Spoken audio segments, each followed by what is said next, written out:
हेल' लोगोफोर बे समाव नोंथांमोनजों मोनसे आयदानि सायाव बाहाय सावरायनो नागिरदों आरो बेनि सायाव थानाय खौरांफोरखौ नोंथांमोनजों लोगोसे शेयार खालामनो नागिरदों। बे जाहैबाय नुनो मोननाय जादोंमोन आसाम सरकारा अलरेडि फोसावनानै होखांखादोंमोन जे जायफोर बैसागु खुंफुं आफादफोरा देग्लायनिफ्राय 10 बोसोर सिगांनिफ्रायनो खुंबोबाय थादों बिथांमोननि थाखाय 1.5 लाख रां एबा 1.5 लाख रां बिथांमोना हरगोन आरो बेनि थाखाय गुबुन गुबुन ओनसोलफोराव होनायबो नुनो मोनबाय जाबाय जेरावहाय आरोबाव बिनि जोंनि बिटिसिनि क'क्राझार जिल्लानि लिस्टबो ओंखारदोंमोन नोंथांमोना स्क्रिनशट नुगोन जेराव 11टा दङ आरो बेनिनो माखासे सेलेक्सन जानाय बिनिफ्राय आरोबाव सोदांफिननानै गासै मोन 6टा आफादफोरनो राननानै होनाय जाबाय नों दिनै जायखौ नोंथांमोना स्क्रिनशट नुदों दा नाथाय बेनि बेलायाव जोंनाव गोबां ससियेल मिडियायाव कन्ट्रभार्सि नुदोंमोन जे जाहैबाय जे मोनसेबो बर'नि खुंफुं आफादफोरा बाहाय लिस्टआव गैया एबा दिनैनि मोन 6टा राननायनि बेलायावबो बियो मोगथाङावबो नुनो मोननाय जायाखिसै दा बिनि सायाव गोबां सावरायलायनाया सोलिगासिनो दङमोन नाथाय बिनि गेजेरावनो दा राननायनि बेलायाव बिथां एमएलए रबिरान नार्जारि बिथां आरो क'क्राझार जिल्लानि डिसि बिथांमोना मा फोरमायदों बिनि बागै नोंथांमोना दा एसे उनाव मिथिगोन दा बिनि सिगां बेसो जुदि आसाम सरकारा जोंनो आसामाव थानाय जायखिजाया बैसागु खुंफुं आफादफोरनो 10 बोसोरनिफ्राय लानानै जायफ्रा खुंबोबाय थादों बिथांमोननो 1.5 लाख रां होनो हादों नाथाय बिनि अनगायै जोंनाव बेनिफ्राय जोङो आसा थिनो हानाय बायदि जिहेतु जायाखिसै नोंथांमोनाबो जेखौथ' नुबाय नाथाय जोंनाव थानाय बिटिसिआर सरकार दा बिथांमोनहाबो बेबायदि माबा मोनसे स्किम खालामनानै एबा माबा मोनसे स्टेप लानो हायो बिथांमोना 1.5 लाख रां दाहादों नाथाय बिनि गेजेराव बिथांमोना 50,000 बा 80,000 बा 1 लाखनि आन्दारावनो माखासे जेसेबां हायो बा आरो बियो 10 बोसोर बैसोसिम खुंबाय थानाय माने 10 बोसोरसिम खुंबाय थानाय जायालासे 5 बोसोरसिमबाबो खुंबाय थानायबाबो बैसोर आफादफोरनोबो जाहाथे होयो अब्लासो जोंनि ओनसोलफोरा जौगागोन जिहेतु आसाम होननानै बिथांमोना आसामनि हिसाबै बिथांमोना नायदों आसामनि थाखाय दा बे हिसाबैनो जोंनाव गोबां बेबायदि सालिजालिया जादों नाथाय बिटिसि हिसाबै जा बर'नि जायगा एबा बर'नि मोनसे जिहेतु जायगा जों साननानै लायो बर'नि काउन्सिल बर'नि सरकार बादि जों साननानै लायो जिहेतु दा बेखायनो अब्ला जोंहाबो जोंनि जायगायाव बेबायदि खालामनो हायो जाहाथे 5 बोसोरनि सिगांनिफ्राय जायफ्रा खालामबोगासिनो दं बिथांमोननि थाखाय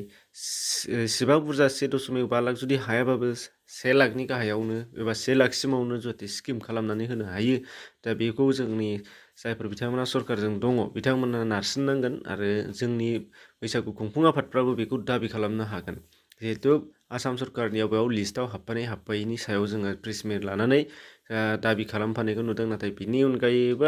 जोंहा बिटिसि बा बिटिआर सरकारखौबो बेबायदि नारसिननायनि जाहाथे स्टेप लायो बेखौसो आं नोंथांमोननि गेजेराव बुंनाय जादों दा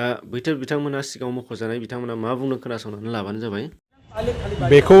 जोङो दिनैहाय सेक राननो थाखाय जायफोर सायख'जाबाय बिसोरनो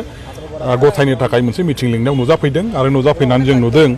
बावहाय गासै क'क्राझार जिल्लायाव 6टा बिहु खुंग्रा आफादनो फैसा होनाय जादों सेक रानना होनाय जाबाय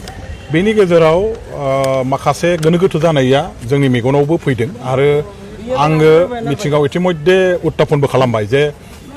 बर'फोरनि गेजेराव रंजालि बैसागु फालिग्रा गोबां आफादफोर दङ गोबां बोसोरनिफ्राय बर'फ्रा बर' जाथि हिसाबै जे समनिफ्राय बे पृथिबियाव दङ एसेदिन बे समनिफ्रायनो बैसागुखौ फालिबाय थादों दल संगठन हिसाबैबो फालिबोदों रायजोफ्रा बबेबा क्लाब बबेबा आफादफोरनि दारैबो खालामबोदों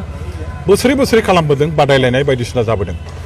खिन्थु दिनैहाय जों नुबाय जे बर'फोरनि गेजेराव मोनसेबो बे रोखोम बैसागु फालिग्रा आफादफोरनो फैसा होनायखौ नुनाय जायाखिसै मा खारनाव जायाखिसै बेवहाय आङो दिनैहाय अनुमान खालामनो हादों जे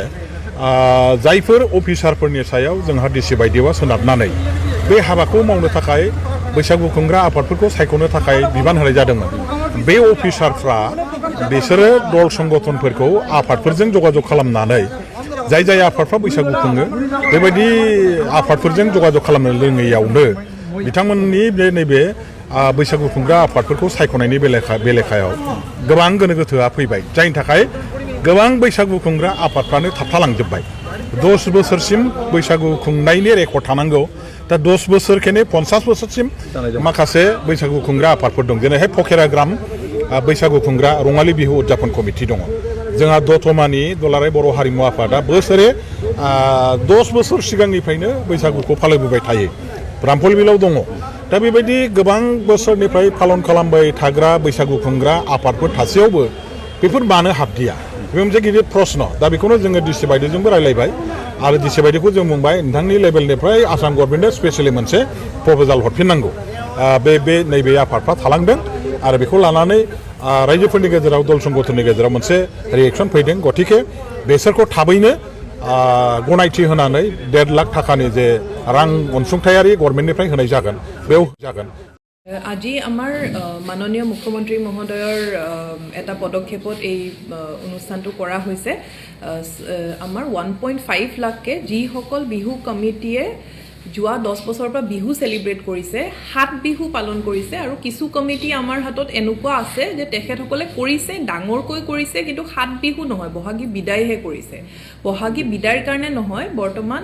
7 বিহু পালনৰ কাৰণে হৈছে আৰু এনে ধৰণৰ আমাৰ 1.5 লাখকৈ 6খন বিহু কমিটিক আমি দিছো বাইদেউ ইয়াতে থাকি গল আৰু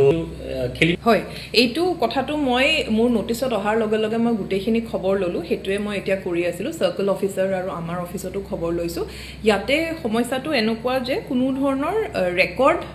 নাছিলে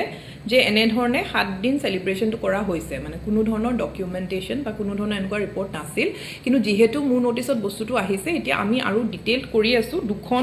দুখনৰ কথা আমাৰ মোৰ নোটিছত এতিয়া আহিছে হাৰিমু আপাত গোসাইগাঁও আৰু দতমা তো এইখিনি মেটাৰ আৰু অলপ ডিটেইলড আমি চাই মই জনাব পাৰিম